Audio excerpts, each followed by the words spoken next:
Flynn. Thank you, Mr Deputy Speaker. On the 28th of September, the Queensland Premier released a $62 billion energy plan to end Queensland's reliance on coal and become the renewable energy capital of the world.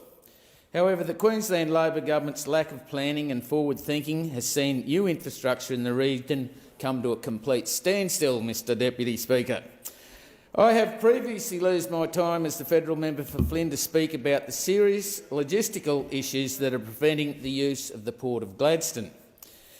The former member for Flynn, Mr Ken O'Dowd, secured $100 million for the access to the Port of Gladstone project back on the 3rd of April 2019 to provide an alternative route for heavy vehicles accessing the Port of Gladstone.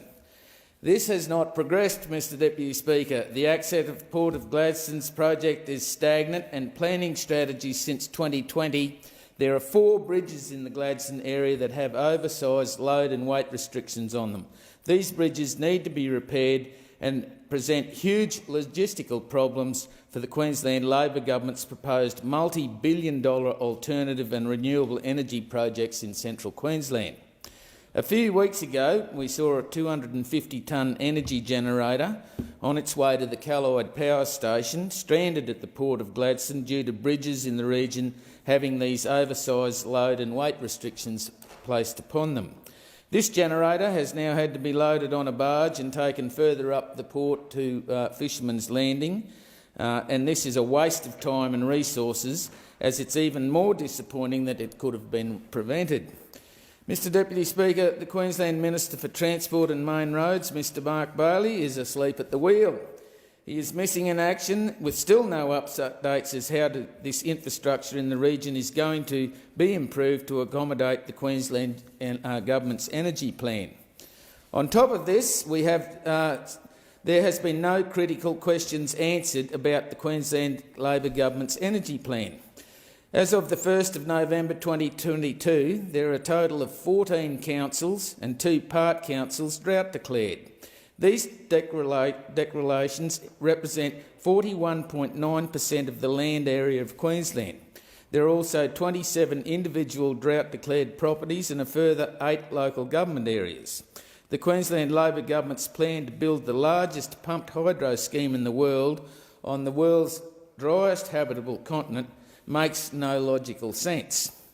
It was only a few years ago that many dams and storages were at critical low levels. So how can the government possibly guarantee adequate water supply for a pumped hydroelectrical system, given there is a 30% evaporation and seepage loss over a 12-month period?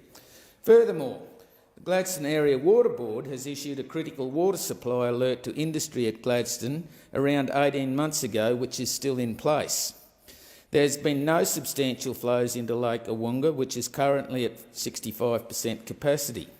There is not enough water for agriculture or the production of hydrogen. How can there possibly be enough water for hydroelectricity? Mr Deputy Speaker, I would draw your attention to section 100 of the Australian Constitution, and it says, "Nor abridge right to use water. The Commonwealth shall not, by any law or regulation of trade or commerce, abridge the right of a state or the residents therein to a reasonable use of the waters of rivers for conservation or irrigation." That's what it says, Mr Deputy Speaker.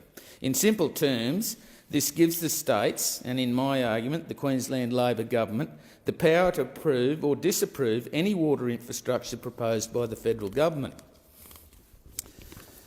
The Queensland Labor government has rejected billions of dollars of water infrastructure funding offered by previous coalition governments.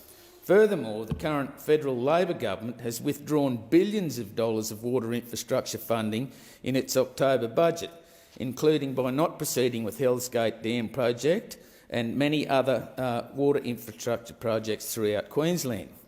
The development of water assets is critical to the future of agriculture industry in Australia. The Labor Party, both state and federal, has failed to recognise this fact. The Queensland Labor government also plans to move transition of Queensland's coal-fired power stations into clean energy hubs from 2027. Can they guarantee that enough baseload power will keep supply to the region's industry keep it moving and keep household lights on.